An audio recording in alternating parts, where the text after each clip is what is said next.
Joining us by telephone from Beijing is our ABC News correspondent, Jackie Judd. She has just attended a briefing at the U.S. Embassy. Jackie, can you tell us what you've heard?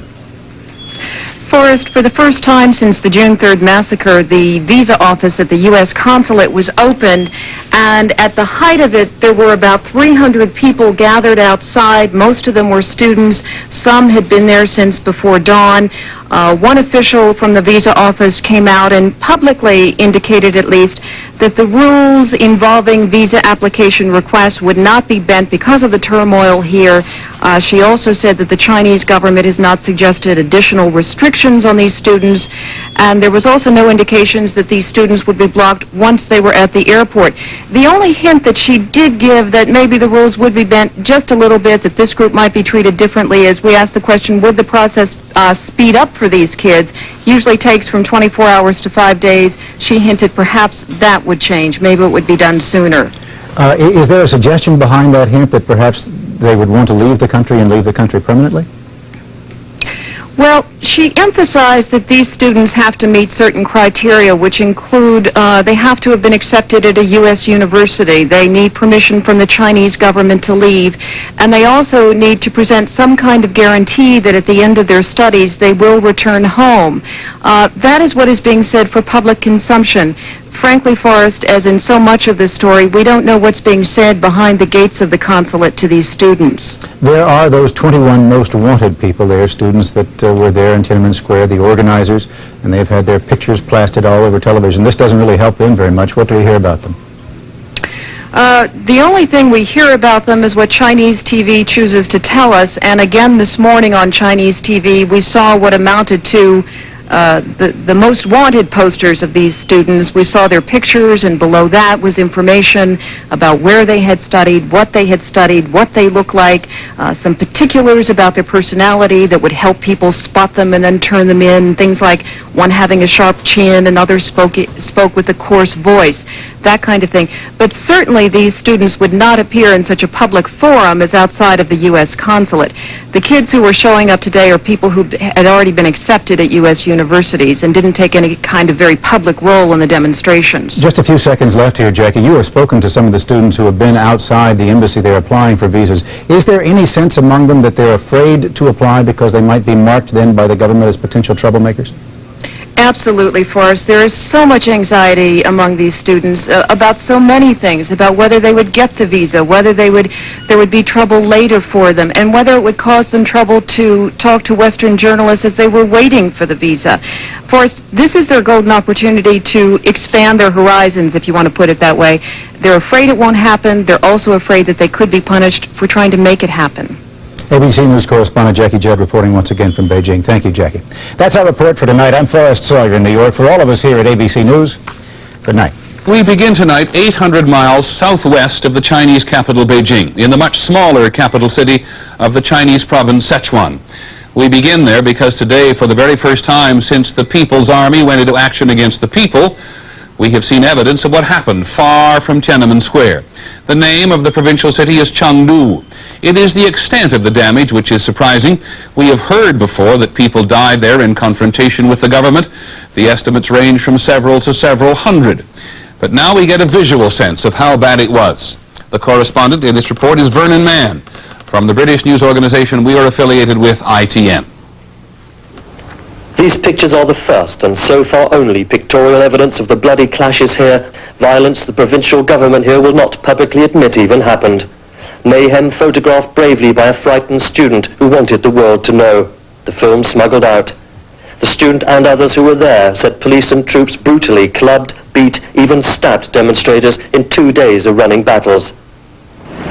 Now in Chengdu all is calm beneath the overpowering statue of Mao Zedong. Like dirt under a carpet, the authorities have swept evidence of the students' fury behind the statue, where apparently they hope it will not be noticed. Burnt-out government cars and minibuses, a fire truck, a dozen or more trolley buses. Just down the road, a burnt-out dance hall. The sign outside blamed lawless elements for the damage. And across the street, real devastation, a whole block gutted. A police station, the Sunshine Glasses factory, the Jade Palm restaurant, and the big People's Department store. Staff picking over the debris, no opinions offered. Unlike in Tiananmen Square, this demonstration turned into a riot. But just like Beijing, the authorities reacted with brute force.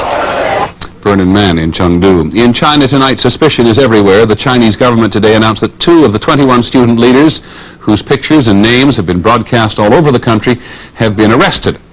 And as if to underscore its own definition of a citizen's duty, the government said one of the 2 men arrested had been turned in by his own family. ABC's Jackie Judd is in Beijing. On Chinese television, Zhou Fengshe was shown climbing out of a police van, handcuffed and later being interrogated. He was arrested within hours after his name and picture were broadcast, along with those of 20 other student leaders. Viewers were told Zhou's sister and her husband turned him in, told police where he could be found. Another leader official's report was caught on a train heading out of Beijing. As for the case involving this man, arrested after authorities broadcast an interview pirated from ABC News, the women who reported him were honored on TV today, given certificates and the equivalent of $250. They are said to have donated the reward money to martial law troops. China turned its campaign of intimidation against Westerners as well. 2 reporters expelled, including the Voice of America's bureau chief, Al Pessin. This is Pessin in Beijing. I have 2 reports, a short one. It's no accident VOA was targeted. Its shortwave broadcasts are heard by tens of millions of Chinese, and it has reported in full on the massacre. VOA is an uncontrolled source of information to the Chinese people. The Chinese government likes to control all the information that goes to the Chinese people. Pessin is accused of spreading rumors and distorting facts. John Pomfret of the Associated Press accused of illegally obtaining state secrets and interviewing student leaders. Both were given 72 hours to leave the country. On the streets of the capital, the remnants of the massacre are disappearing. Not a single tank is in sight in Tiananmen Square, though plenty of soldiers remain. The strongest reminder of what went on here is the people's fear. Chinese students hoping to study in the United States timidly showed up for the reopening of the embassy's visa office.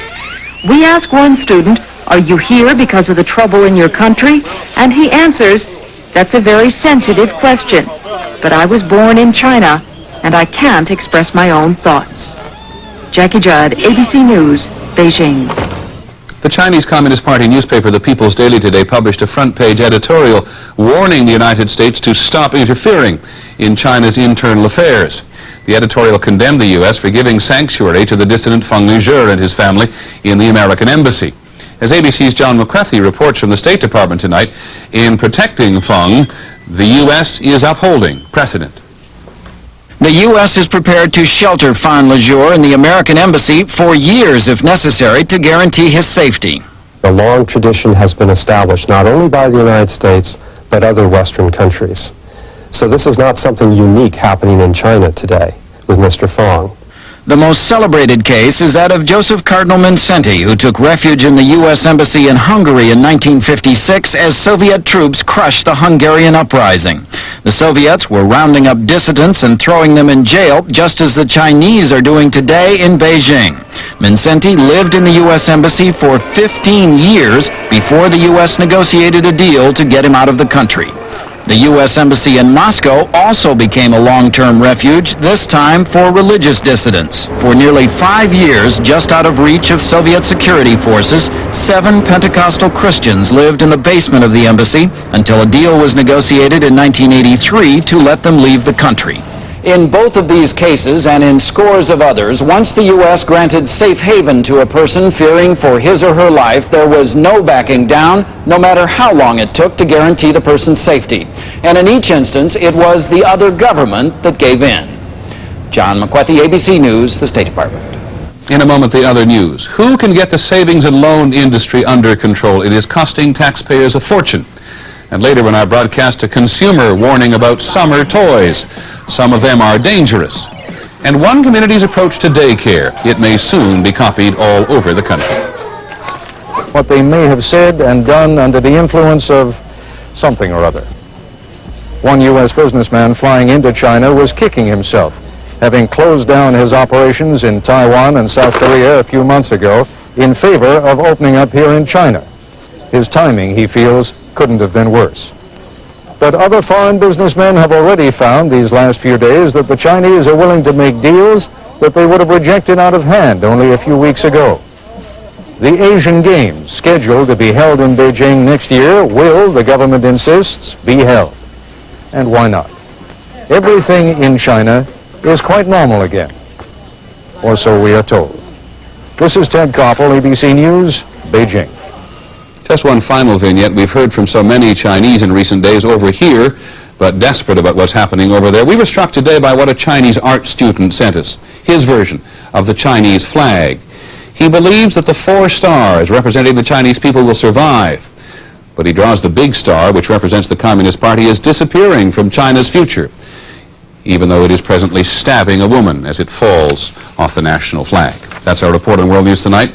I'm Peter Jennings. We'll see you tomorrow. Have a good evening. Good night. Out of China, both are being expelled for what the Chinese government calls reporting in violation of martial law.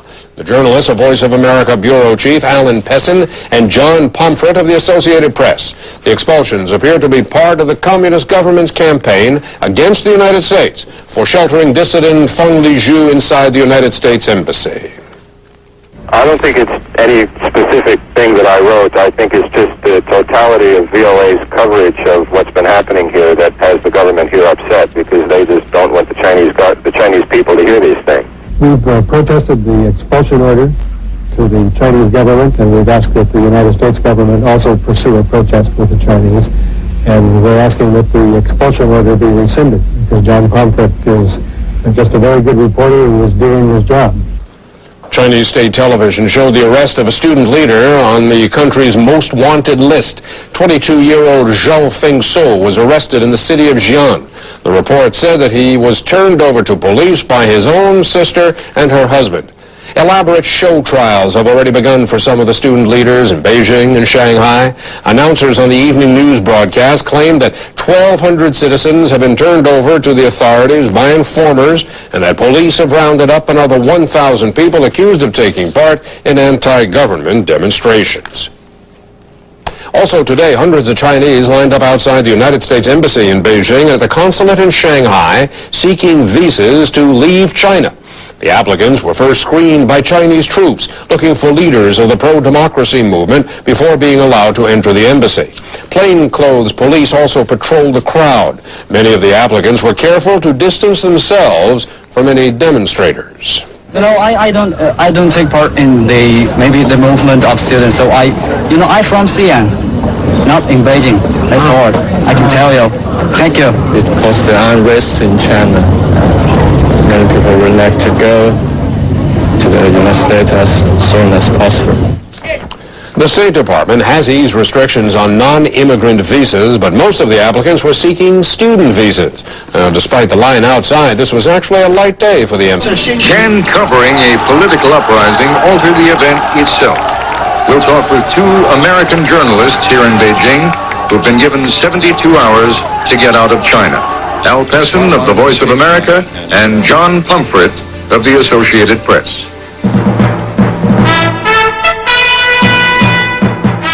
This is ABC News Nightline. Reporting from Beijing, Ted Koppel. I've been covering China for more than 20 years.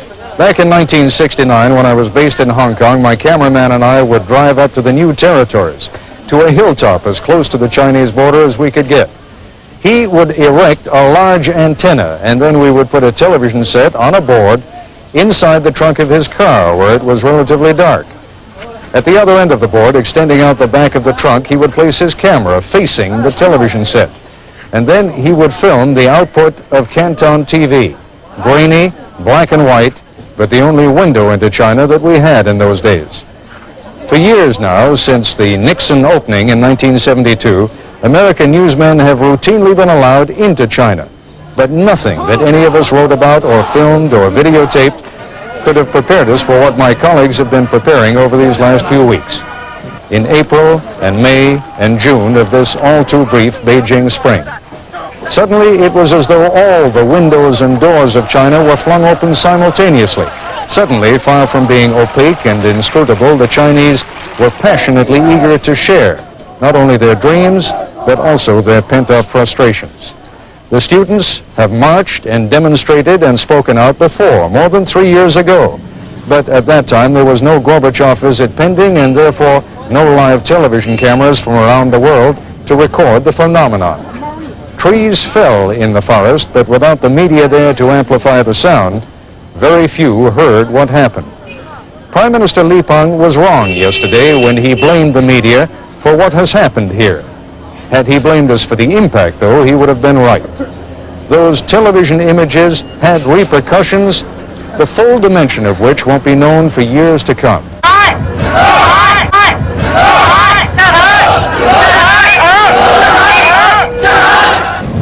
For 22 days, the world watched as the largest communist government on the globe was challenged, then humiliated by hundreds of thousands of determined protesters. There was no resistance from the police as thousands of people flooded into the central square. Well, 500,000 demonstrators in the heart of Beijing while Mr. Gorbachev is there may well have been an embarrassment to the Chinese government. Thousands of workers joined the protest today, including scientists, coal miners, doctors, factory workers, airline employees, and the Chinese television news anchorwoman.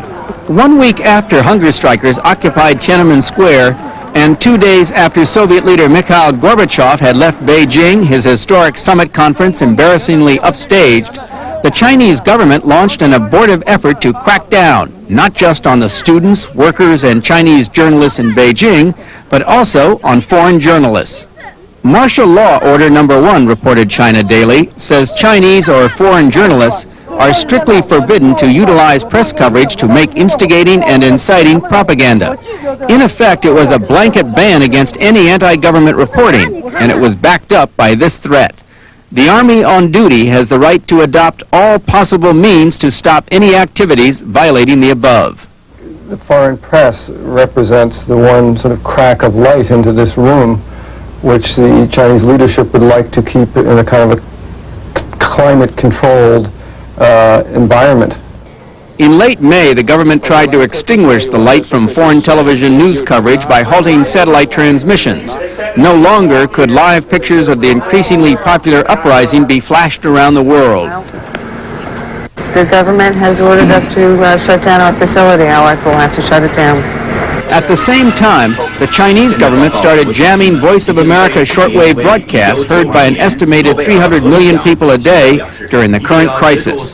For many Chinese in this tightly controlled society, the VOA and the BBC are the principal means of learning the truth about what's going on inside their country. The most important thing to the Chinese government is to shut off this source of information to their people. They don't want them to know the truth, or they want to dissuade them from the facts of what really happened.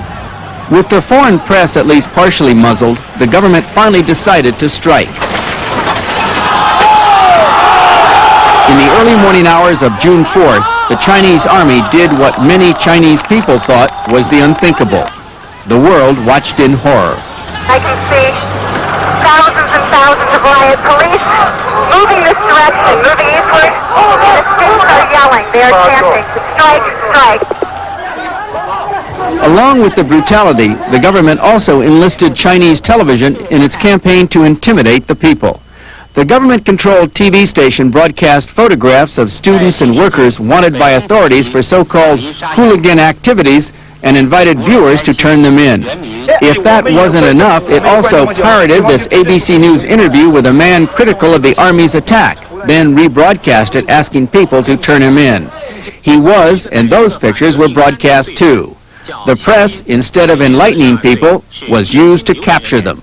There's no notion of the role of the press as the watchdog, as dissenters, as people who are critical of the government, as having a positive rather than a negative function.